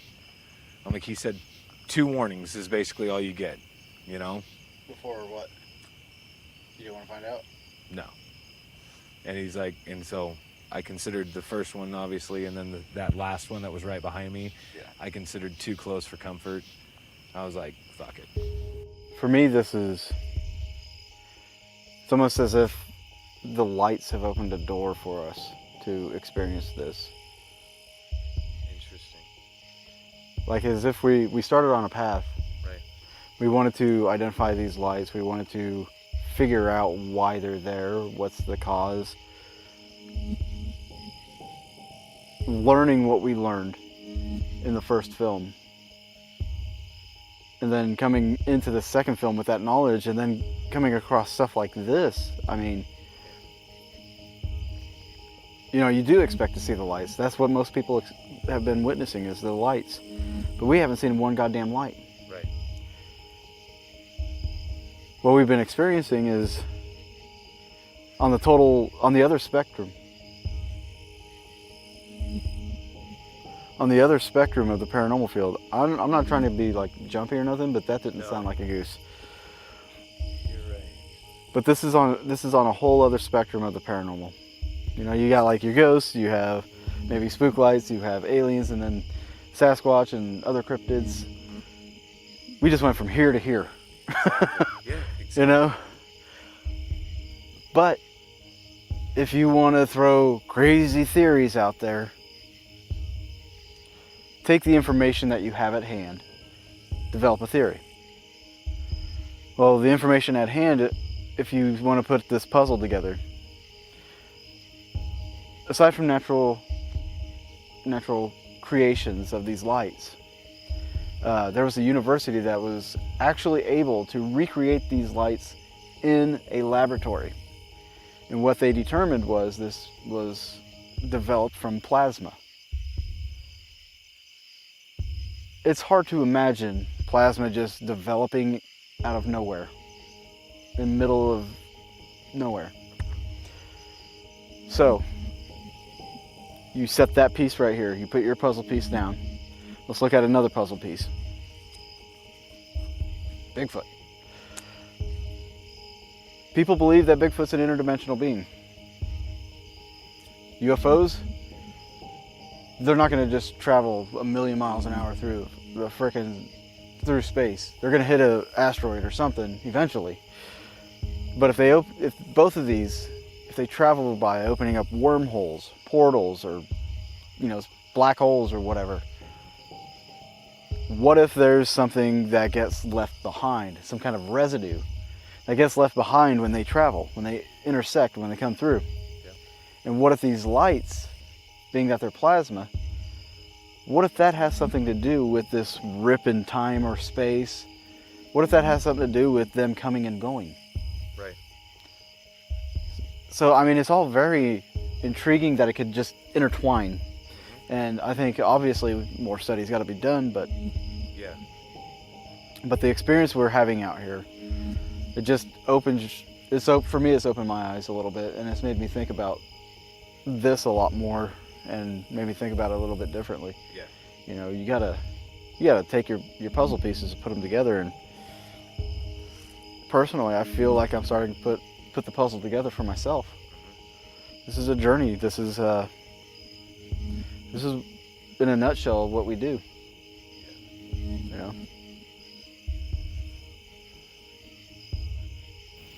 No, this is not what I was expecting at all. What did you think was going to happen when we came out here? I thought, yeah, like some weird shit's going to happen. I thought, oh, we're going to experience more of the light than anything, like seeing the weird things of light all over the place. And it fucking like shifts and it morphs into this. I mean, for fuck's sake, dude, for 2 days now we've been squatching. You know what I mean? Yeah. It's like we don't do that. I don't do that. But it's interesting, like how this film has developed as we've progressed through it, right? Like with, I don't even know how to explain it, man. It's just like, this is really, really cool. Like, I'm happy with the direction that it's gone. I think we've had some pretty fucking earth-shattering experiences, like the footprints, that fucking rock shoved in that tree. Like, what the hell is that? It's insane. Our exploration of the spook light phenomenon has taken us on an amazing journey. What started as a seemingly simple occurrence has turned into an unexpected and complex endeavor. Whether you attribute the lights to nature, ghosts, UFOs, or even Bigfoot, it's fair to say that something relatively unknown is happening. With advancements in science and the exploration into quantum physics, the answers just might be within reach. Although at this point we're still seeking those answers, the excitement of possibilities is encouraging others to look into the light.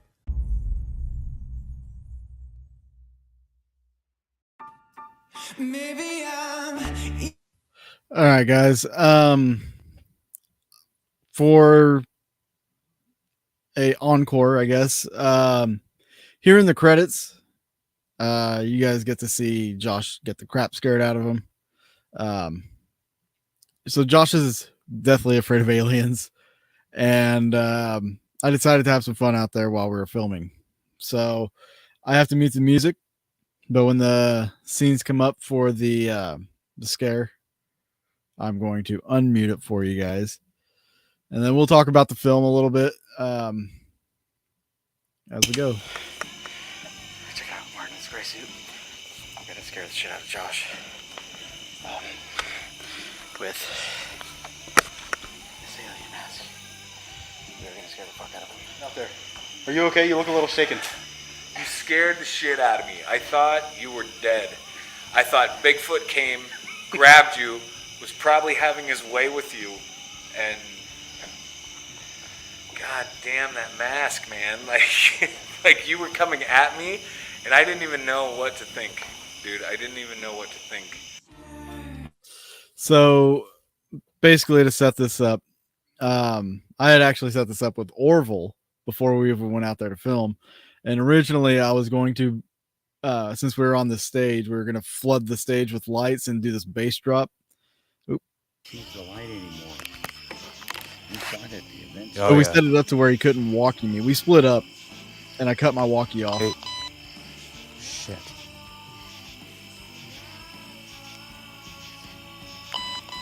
What the fuck? What's that mean?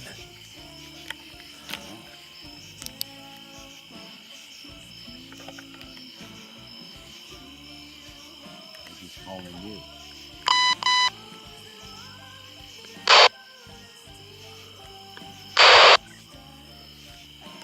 Same channel. Should be. So anyway, I cut my walkie off. We didn't do the stage thing with the bass drop, but I did set my camera down and hid in the woods. And I knew he was going to find my camera when he went to come look for me. So what you guys will see is what happened when he came to look for me. Like I said, after this, we'll discuss the film for those of you that got to watch all of it. Yeah. I'm just muting it for copyright's sake because we're on there we go.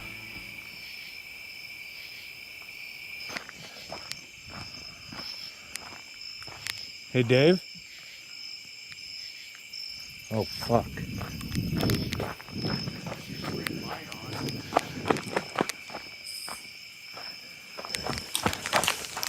Fuck! Fuck! Ah! Oh my fucking god.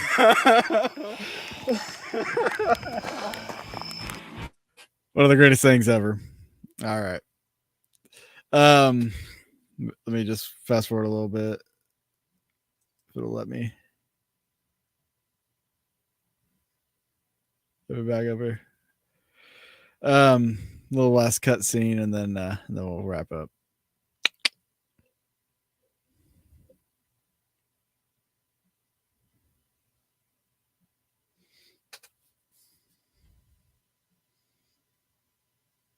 I wish Facebook and YouTube weren't little monsters with my own film. You're over your alien phobia? Probably. Like, maybe. I don't know, man. Like, oh. That fucked me up pretty good, though. Good on you. Good on you. It is hot. All right. So guys, that was Into the Light 2, the Spook Light theory. So with that theory, you know, what we learned after the first film with the plasma. We also, another thing, part of the puzzle that I didn't mention in the film was, if you're familiar with the CERN Hadron Collider, years ago they started opening up these mini black holes, like these little tiny black holes. But whenever they would do that, these black holes would leave elements of plasma as like a little gift behind. So that's where the idea of the interdimensionally traveling beings, if they're ripping time and space, they're leaving behind this element of plasma, leaving behind this residue, which lends itself to the lights. So it kind of takes like pretty much all the whole paranormal field and just kind of intertwines it and kind of brings it all together, really. We actually started a Kickstarter for Into the Light 3. We have some grandiose plans, and you know, we filmed that in the last one in 2018, so it's been like 5 years. And obviously my film work's gotten better since, and so is Josh's. But we need to we are actually we want to get together with a few other friends of ours, like KD Stafford from you might have seen him on Ghosts of Devil's Perch or Ghosts of Morgan City. He was their tech guy. He was on one of the main cast members on Ghosts of Devil's Perch, which is on Discovery Plus. And then Bart Towler and Dan Williams from the PRI, the Paranormal Research Institute. They've done some amazing work in the paranormal research field, legitimate scientific work. So we wanted to bring them in. Jason Kupsik, who's he's a bushcrafter, and he's also the host of the Ectoplasm Show. And I talked to a BFRO member, investigator and researcher, Carter Bushart, about joining us for, like, if we go back to the Crystal Camp to explore the Bigfoot piece of it. But there's some things that we want to experiment with, some major things. One of the more major things being testing frequencies with these lights. This really came to my mind because of Skinwalker Ranch and some of the experiments that they've been doing out of Skinwalker Ranch, where they've kind of come up with this idea that there's a portal over the ranch, and they've been measuring low resonating frequencies. So we want to go to the Brown Mountains, number one, and also to the board camp, and we want to measure these low resonating frequencies. We want to see what comes up whenever the lights happen. We also have this plan of action to put people on each of the mountains out at the Brown Mountains and send drones after these lights if we were to see them. So yeah, the lights ties in with all of this. And the Into the Light 3, if we can raise the money to film it, that's what we want to do. Those are some grandiose plans that we have, but it's going to cost quite a bit of money to do it all. And so we've got the Kickstarter up. I will post a Kickstarter once again in the comments here. We are far from our goal, though. That's the downside. And if we don't hit our goal, the film doesn't get made. It's just cut and dry. If we don't hit our goal, all the money goes back to everybody. So if you do contribute to it and we don't hit our goal, you're not losing money. It's there. It'll go back to you. And we just don't make the film. I would love to make the film. I have very big aspirations for a third. But step one is having funding. So guys, if you want to help fund the project, please go to the Kickstarter and do so. There's some perks over there for that. But yeah, Lori, you didn't just write up. I saw you posted this. What is your theory on the idea that Earth and the portals, cryptids, could be outcast from another planet, like we're reserved for the aliens' wildlife? I don't subscribe to that, because you would have to consider all of Earth's wildlife. The tens of thousands, if not hundreds of thousands, of different species of different insects and different mammals and everything. I think we're just a little pea in the pod, basically. There's other worlds, there's other dimensions. I don't necessarily think that, like, Sasquatch is an interdimensional being, but like an alien can open up a rip in time and space and use that to travel from one place to another. On the podcast, on the Boogeyman Radio podcast that we did last Tuesday, for those of you watching on the Haunting History channel, if you look up at Boogeyman Radio Show on YouTube, you can find our podcast. But when we were talking to Carter, I'd brought up a long-standing theory that I've had since we did this film, that as humans use 90% of our brain, 10% of it we don't use. Quantum physics has stated that we could alter our reality with our own minds. We just don't, not necessarily have the ability, we just don't know how to. But if you take a Sasquatch, who's to say Sasquatch doesn't use different parts of its brain, or uses maybe 92% of its brain power? Maybe that 2% is all it needed to alter its reality, to be able to open up rips in space and time. When we capture blurry photos of Bigfoot, could the blurriness be because of it altering its reality around it, the environment around it? Maybe. But all that remains to be seen, because there's not enough push in that research. And like Judy had been saying, she's been watching Skinwalker Ranch faithfully. Yeah, there's a lot of stuff that's being said in that over at Skinwalker Ranch that applies to the spook lights. Stuff that we want to test, stuff that we want to do. We just don't have the funding. So the reason I wanted to do these live streams with the films, I wanted people to understand what I'm doing, where I'm coming from, where we want to go. This is research that nobody's doing. This is stuff, a subject of the paranormal that nobody is really touching. Why? I don't know. It's not sexy, I guess. I don't know. But when you take a deep dive and start going into a rabbit hole with it, you're going to find that it's pretty damn intriguing, and it's very addicting. And, who knows where it could lead. Could lead to, ghosts and hauntings, a better exploration of that. It could lead to better communication with certain beings, certain elements, certain entities. A lot of variations could happen out of this, but I can't just do it alone. I can't do it alone. So I need people. I need you guys. You guys are part of this as much as anything. Those that contributed to the Into the Light 1, Into the Light 2, you guys were a big part of all this. So, thank you guys who contributed on the past films.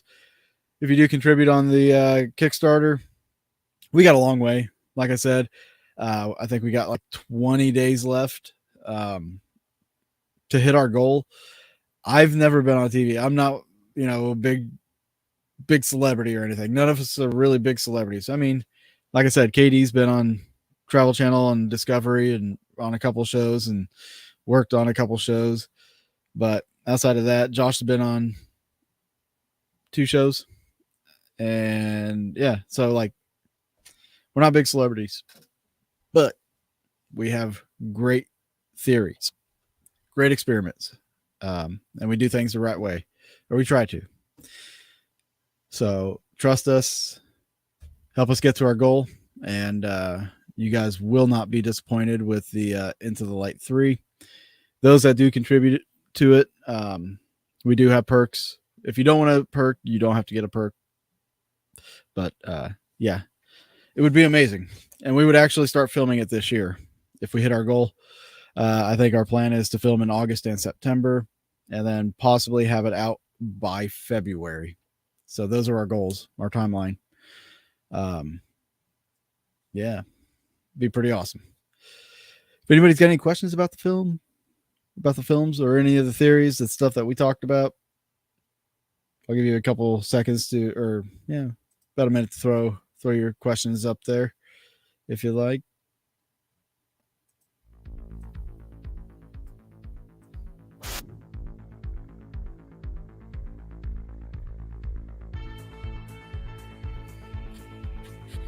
Or 80s themed.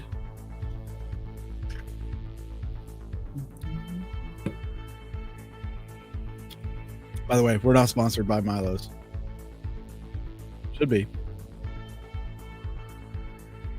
It's my new Mountain Dew.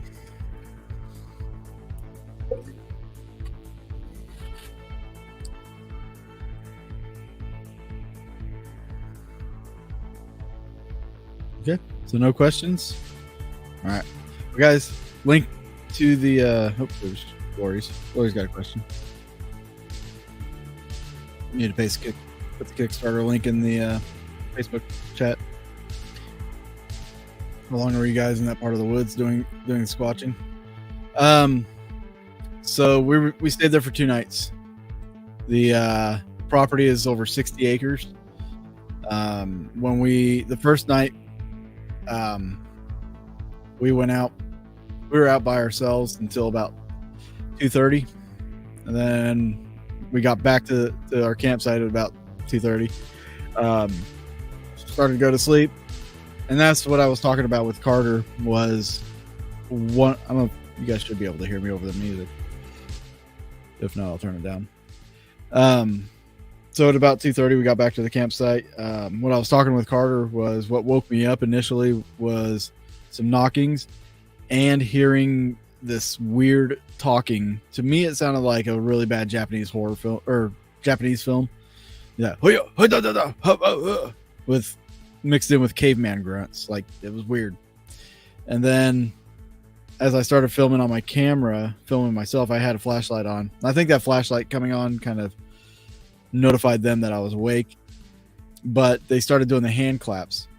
You could hear the hand claps while I was laying down and talking to the camera. You can hear the claps. But that was going on in the woods at that time. So the second night we were out till about 3 a.m. I think we were out till about 3 a.m. squatching. And when we split up, like, Josh went to the nursery, which, if you're at the stage looking at all the property, you have property to the right and out in front of you. Probably about, I want to say, for the next 300 yards out to the right was the nursery area. And then about another 100 yards in front was the event site. But whenever I went up to the event site, I went further back into the property and circled around. So, like, it was a long trek, and I kind of got lost out there. Which is not uncommon. I think that, I don't know if that really had anything to do with being out there at night or just, being tired or whatever, but we did meet up in the end. Constant insect activity. I've always heard that all the noises stop if a Sasquatch is nearby. It wasn't true. For us, we heard a lot of dogs barking. There's some geese out there. The insects, not all the insects won't just stop. But for Josh mainly, I think he had the majority of the experience. But like, you could hear some of the rustling in the weeds and stuff as he's having stuff thrown at him. And I've seen comments where people are like, "Oh, there's somebody in the woods following you guys throwing rocks." And I'm like, number one, you can't just walk out in the middle of the woods in the pitch black. You just can't. If we had thought about it, we would have charged up our thermal imager and then took it out there. But our thermal was dead. That's why you never see any thermal imaging. So we didn't have our thermal imager ready. I did have like something thrown, but I don't know if it was at me or if somebody just had a noodle arm. But there was like a little something thrown, but that's what caused me to move from the event site further in.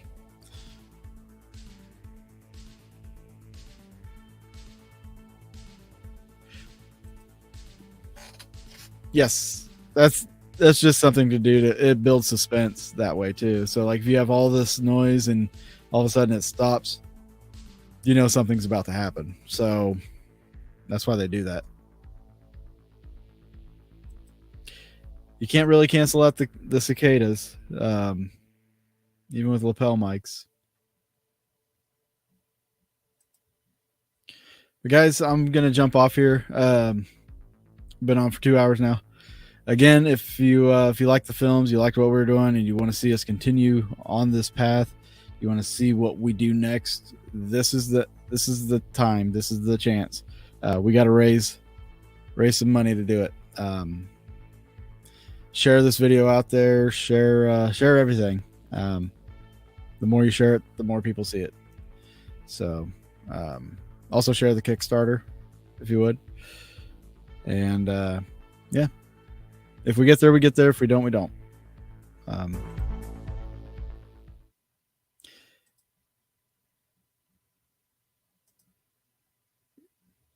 You finally got to see the entire show. Yep. Like I said, it gets intense at the end. Probably one of the most intense nights we've ever had. But thank you guys for joining us. And if you're following us on Boogeyman Radio, we're supposed to have a paranormal game night. It's in jeopardy. We might do it a night early. We might do it on Monday night, just because of Charles has a dentist appointment, and then I might have to work. So we might just do it on Monday night. And if you want to catch that Boogeyman Radio Show on YouTube, just go at Boogeyman Radio Show. Subscribe, all that stuff. We have a paranormal game night where you guys get to participate. Lori knows. You guys participate. Sometimes we have prizes and stuff. So be there, be square. And then next week, the week after, we have our 100th episode, which is going to be awesome. You guys don't want to miss that. All right. I'm getting out of here. You guys stay safe. Happy Father's Day to all you fathers out there. And we'll see you guys really soon.